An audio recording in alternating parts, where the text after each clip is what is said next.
So, were you guys present? I saw the movie yesterday. I mean, it seemed like a great crowd, really into it. I was just curious if you guys kind of were there as well. It. Yeah, yesterday as well. It was awesome. Yeah, the audience was really receptive. It was really fun to be there with them.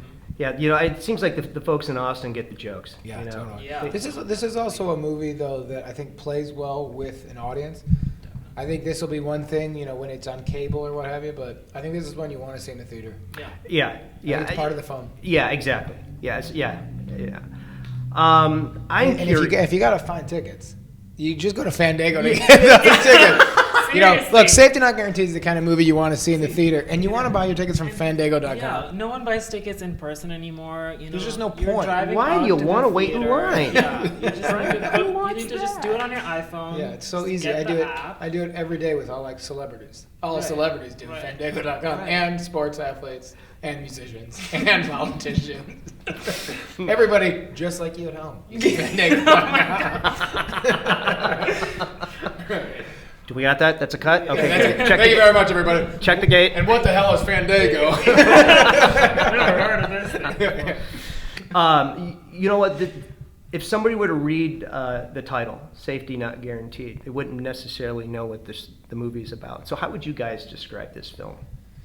I would describe this film as a story about characters who in one way or another, either physically or emotionally, want to go back in time. And in the middle of all that, a love story occurs. And multiple, I would say. Multiple love stories, yeah. I think it's a movie that has a little something for everybody. Definitely. In that it's not just one story. There are a lot of stories going. There's a lot of different tones going. Yeah. So I think it's really sweet. I think it's really funny. I think it's not sweet. In some ways. Yeah, there's times where the movie's harsh. It's like there's some science fiction, but it doesn't get bogged down in science fiction. Right. It's a hard movie to categorize one specific thing it is. And I think that's the strength of the movie. Right. I always think good writing is when you can laugh and be emotional almost within the same moment. Totally agree. Yeah. I'm interested in the night out that you guys have in the movie.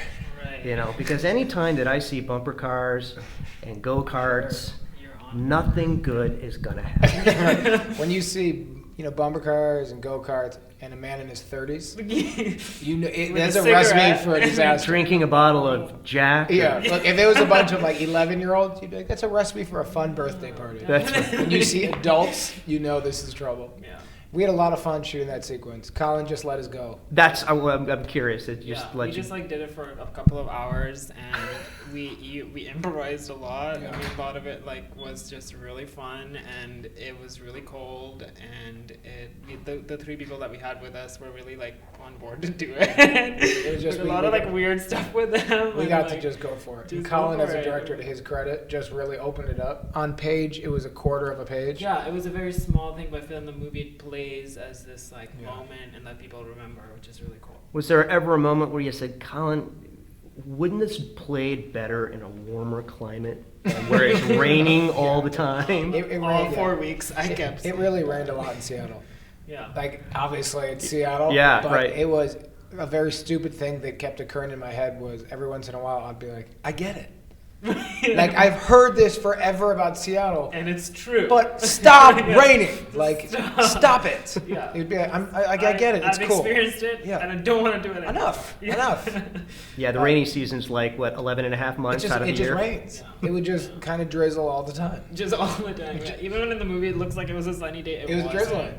I was going to say, I think there was 2 moments where I thought I saw the sun, but I wasn't sure. But it wasn't. No. Yeah. That's a lie. Yeah, maybe the scene where you're actually outside on the picnic table, I was wondering if maybe you were getting drizzled on. That day it did rain, actually. Yeah. All jokes aside, it cleared up. There's a really beautiful wide shot where you see a mountain in the background. Right. There was a 10-minute window, and Colin's like, "Get outside! Get outside!" Because the rest of the day was cloudy and pretty ugly. Right. Well, the movie really is great, guys, and the camaraderie and the chemistry that you guys all had. You could tell from even when the camera was off, you must have been having a ball.